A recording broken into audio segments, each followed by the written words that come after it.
नमस्कार।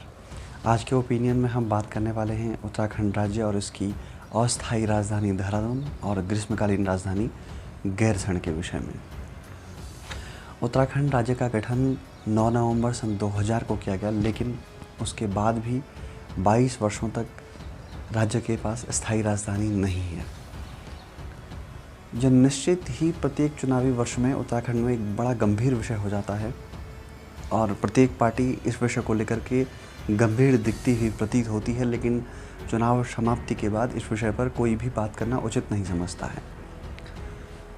और 22 वर्षों में गैरसैंण का उस स्तर पर विकास भी नहीं किया गया कि वहाँ पर स्थायी राजधानी घोषित की जा सके।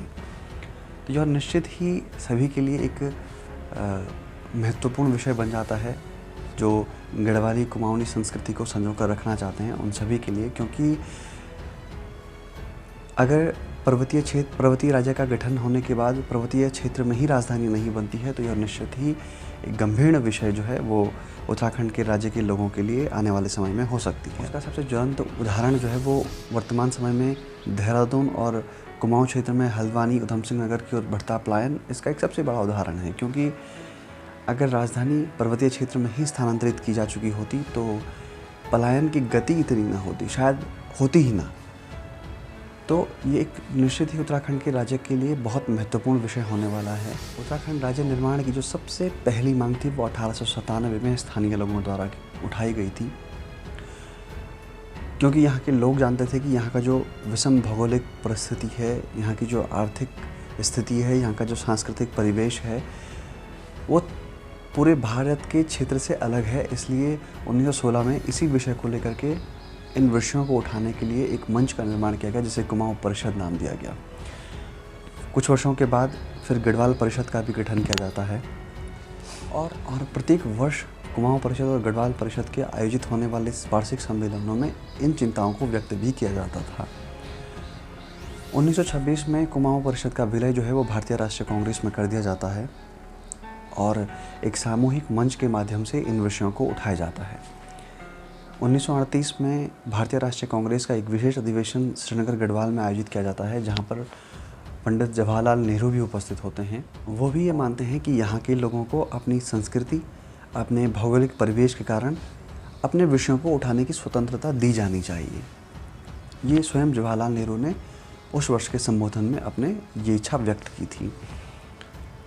जब आज़ादी का समय आता है तो उस समय भारत को आज़ादी मिल जाती है, कई सारे प्रांत बनते हैं और भाषाई राज्यों को लेकर के भी एक अलग मांग उठने लग जाती है। 1955 में जब भाषाई आधार पर राज्यों के गठन के लिए समिति बनती है तो वो भी ये मानते हैं कि पर्वतीय क्षेत्र को मिला करके एक अलग राज्य का निर्माण किया जाना चाहिए।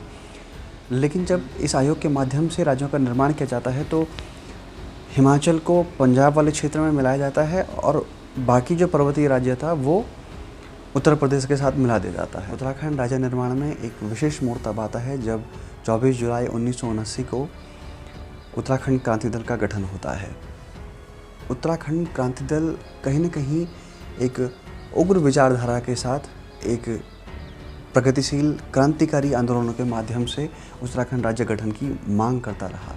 उसमें संसद में पत्थर बम फेंकने से लेकर के दिल्ली चलो जैसे अनेक आंदोलनों का आयोजन किया गया। 1992 में इसमें एक विशेष मोड़ आता है जब उत्तराखंड क्रांति दल गैरसैंण को लेकर के एक प्रस्ताव पारित करती है, जिसमें वो कहती है कि गैरसैंण का नाम चंद्रनगर होगा और ये आने वाले समय में उत्तराखंड राज्य की राजधानी होगी। लेकिन ये विषय इसलिए छुप जाता है क्योंकि उत्तराखंड क्रांति दल जो इस विषय को लेकर के बहुत गंभीर थे वो राज्य बनने के बाद कभी राजनीतिक सत्ता में आ ही नहीं पाई। इस विषय में हम थोड़ी देर में बात करने वाले हैं। पहले हम इसी कहानी को पूरा करते हैं कि 1992 में जब ये विषय हो जाता है उसके बाद आंदोलन और तेज़ी से बढ़ते हैं। उत्तराखंड की सीमा में जितने भी राजनीतिक दल थे, चाहे वो बीजेपी, कांग्रेस या जो अन्य क्षेत्रीय दल थे, चाहे वो कम्युनिस्ट पार्टियां भी रही हों, सब ने मिलकर के एक संयुक्त मोर्चा 15 अगस्त 1996 को एच.डी. देवेगौड़ा जो उस समय भारत के तत्कालीन प्रधानमंत्री थे, उन्होंने उत्तराखंड राज्य के निर्माण की घोषणा की और उसके बाद फिर केंद्र में अस्थिर राजनीति का दौर शुरू हो जाता है और लगातार सरकारें बदलती, जिस वजह से फिर से यह विषय जो है वो गौण हो जाता है। 1999 में जब एनडीए गठबंधन की सरकार बनती है, फिर से इस विषय को क्षेत्रीय स्तर पर उठाने का प्रयास किया जाता है।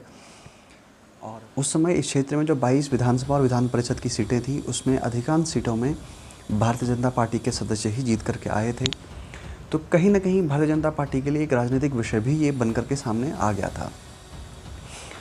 इसलिए भारतीय जनता पार्टी ने इस विषय को भुनाते हुए कि यह क्षेत्र जो है वो उनके लिए भविष्य में एक रणनीतिक क्षेत्र हो सकता है, एक आसानी विजयी क्षेत्र हो सकता है, उन्होंने उत्तराखंड राज्य गठन की मांग को और जोर से उठाया और केंद्र में बीजेपी यानी एनडीए की सरकार होने के कारण अटल बिहारी वाजपेयी जी ने इस प्रस्ताव को स्वीकृति दी और फिर उत्तर प्रदेश विधानसभा में यह विषय उत्तर प्रदेश पुनर्गठन अधिनियम आता है। उसके बाद लोकसभा, फिर राज्यसभा और 28 अगस्त सन 2000 को राष्ट्रपति के हस्ताक्षर के द्वारा उत्तर प्रदेश पुनर्गठन अधिनियम विधेयक को संस्तुति दी जाती है। उसके बाद गठन का जो विषय है वो निरंतर आगे बढ़ता चला जाता है और 9 नवंबर सन 2000 को उत्तराखंड राज्य गठन की घोषणा कर दी जाती है। उत्तराखंड राज्य बनने के बाद भी गैरसैंण राजधानी का विषय लगातार उठता है, लेकिन क्योंकि अब गैरसैंण राजधानी का विषय स्थानीय नेताओं के हाथ में था, इसलिए उन्होंने पहले के समय में यह कहा कि पहले राजधानी गैरसैंण का विकास होगा और फिर उसके बाद राजधानी का स्थानांतरण गैरसैंण में किया जाएगा। लेकिन सन 2000 से और 2012 तक इस विषय में कोई गंभीर प्रयास नहीं होता है। इससे पहले 1995 में रमाशंकर कौशिक समिति का गठन मुलायम सिंह सरकार के द्वारा किया जाता है उत्तराखंड राज्य गठन को लेकर के। रमाशंकर कौशिक समिति जब अपनी रिपोर्ट उत्तर प्रदेश विधानसभा को सौंपती है तो वो भी मानती है कि उत्तराखंड एक अलग राज्य का गठन किया जाना चाहिए और गैरसैंण उसकी राजधानी होनी चाहिए। 2008 में एक और समिति दीक्षित आयोग, जो पूर्ववर्ती सरकारों के द्वारा गठन किया गया था, अपनी रिपोर्ट विधानसभा में उत्तराखंड राज्य राजधानी को लेकर के सौंपती है और उसमें वो कहती है कि उत्तराखंड राज्य की राजधानी को लेकर के 5 क्षेत्र जो हैं वो बहुत महत्वपूर्ण हैं। उसमें जो सबसे महत्वपूर्ण क्षेत्र हैं वो देहरादून और काशीपुर को बताया। काशीपुर को राजधानी के लिए उपयुक्त स्थान बताया जाता है, तो इसका स्थानीय स्तर पर काफ़ी विरोध किया जाता है और फिर से गैरसैंण राजधानी का जो विषय है वो एक तीव्र विषय यानी ज्वलंत विषय जो है वो उत्तराखंड राज्य की राजनीति में हो जाता है। 2012 में फिर से विधानसभा चुनाव होते हैं और सत्तारूढ़ भारतीय जनता पार्टी चुनाव हार जाती है और कांग्रेस में विजय बहुगुणा जी के नेतृत्व में सरकार का गठन होता है। जब विजय बहुगुणा जी के समय में सरकार का गठन होता है तो वो पहले ऐसे मुख्यमंत्री बन जाते हैं जो गैरसैंण में कैबिनेट बैठक का आयोजन करते हैं। वो यही नहीं रुकते कि भराड़ीसैंण में विधानसभा भवन का शिलान्यास भी कर देते हैं। 2014 में विधानसभा भवन बनकर के तैयार होता। 16 जून को राज्य में एक भीषण आपदा आती है और उस आपदा में राज्य को बड़े जान माल की हानि होती है। विपक्षी पार्टियां और खुद कांग्रेस के अंदर से ये आवाज़ उठने लग जाती है कि ये सरकार की विफलता है और इसमें मुख्यमंत्री को इस्तीफा देना चाहिए।